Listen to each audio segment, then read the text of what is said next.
Thank you.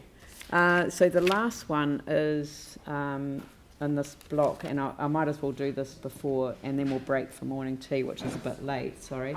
The establishment of the co-governance group for transitional land use of Christchurch red zones, which we've changed to use the word transformative as opposed to the word transitional. So I think that's, we'll be able to communicate with central government that is what we've referred to as transitional, but it is intended to be transformative in its use, and I don't think that there'll be an issue with that. So and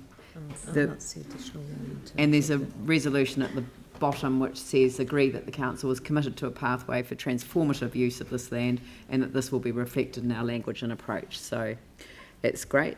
So I'd actually like to move this motion because it means a lot to me personally. So, and you'd like to second it, Jake? Jake McClellan's second. So is there any debate? Andrew? Thank you. And again, thanks to staff for the work that's been done on getting this to the point that it's at as well. When I first read this paper, I was concerned that this was very Otakaro Avon corridor centric. The more I read it, the more I realise that there is opportunity for the Port Hills in here as well, and it's important we recognise that. And of course, I take the point in the paper that much of the work of this co-governance group is likely to be in the Otakaro Avon River zone, and probably not to the same extent on the Port Hills. I do think it's important, though, that if we're putting the two together in this arrangement, that opportunities in the Port Hills are not lost. And from that point of view, I think it's important that we do engage just as fully with the community board and the community on Banks Peninsula, in Littleton and Governor's Bay in particular, but also picking up Tim's point, making sure that we don't lose any opportunities in the Kashmir ward. And the comment around the red zoning of the land and the reason for the red zoning around life risk reminded me of comments that I've made before relating to the timing and the nature of that red zoning. And I think it's important that we don't mix up the reason of the red zoning, which was for one purpose, with considerations for future use of that land. Because the red zoning decisions, of course, were made on the basis of a life risk of 1 to 10,000 for residential occupation, 16 hours a day, at nominal 2016 values, which were estimates at the time.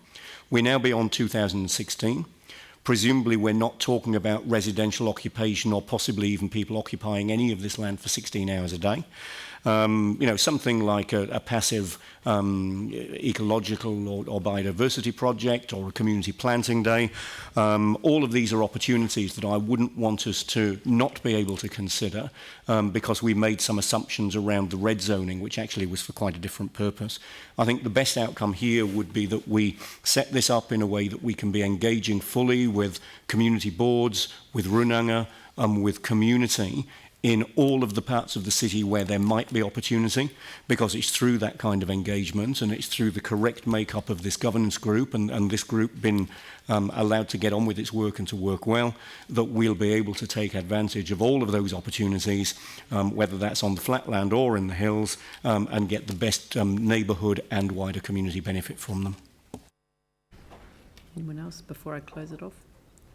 Look, this means a lot to me personally, as I said, and the main reason is that I'm just I just believe that if we allow the community to have a far greater say and input into what's happening in this space over the years that it will take for this project to come to its final fruition. I mean, it's a project that will go for many, many years, and that there is enormous potential for this land to be used in a way that might begin as transitional, but actually might enable a permanent future use to be refined and developed in a way that actually makes good sense. We've heard about the tiny house movement, for example. I mean, what a wonderful opportunity to test some of the different issues, you know, adjoining infrastructure that's there, whether we can lie completely light on the land and not utilise core infrastructure but do things in a different way. Gosh, we might even allow compostable toilets, which aren't allowed under our planning rules at the moment. So there are all sorts of things that are possible in this environment.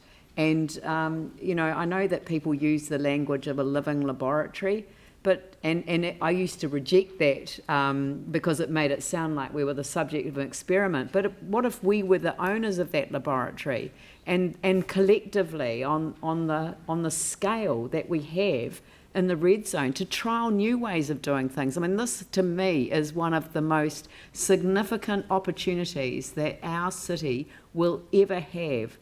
And it's all come from a set of decisions that were made to displace thousands of people from their communities after an earthquake. And the rights and wrongs of that and the process that was used will pale into insignificance against the enormous opportunity if we seize it. So that's why I wanted to move the resolution. It's such a huge thing for Otautahi Christchurch to be leading in this space, and I want us to really take full advantage of it. So thank you to colleagues. I shall put the motion. All those in favour say aye. Aye. Those opposed say no. That's carried unanimously. Thank you very much.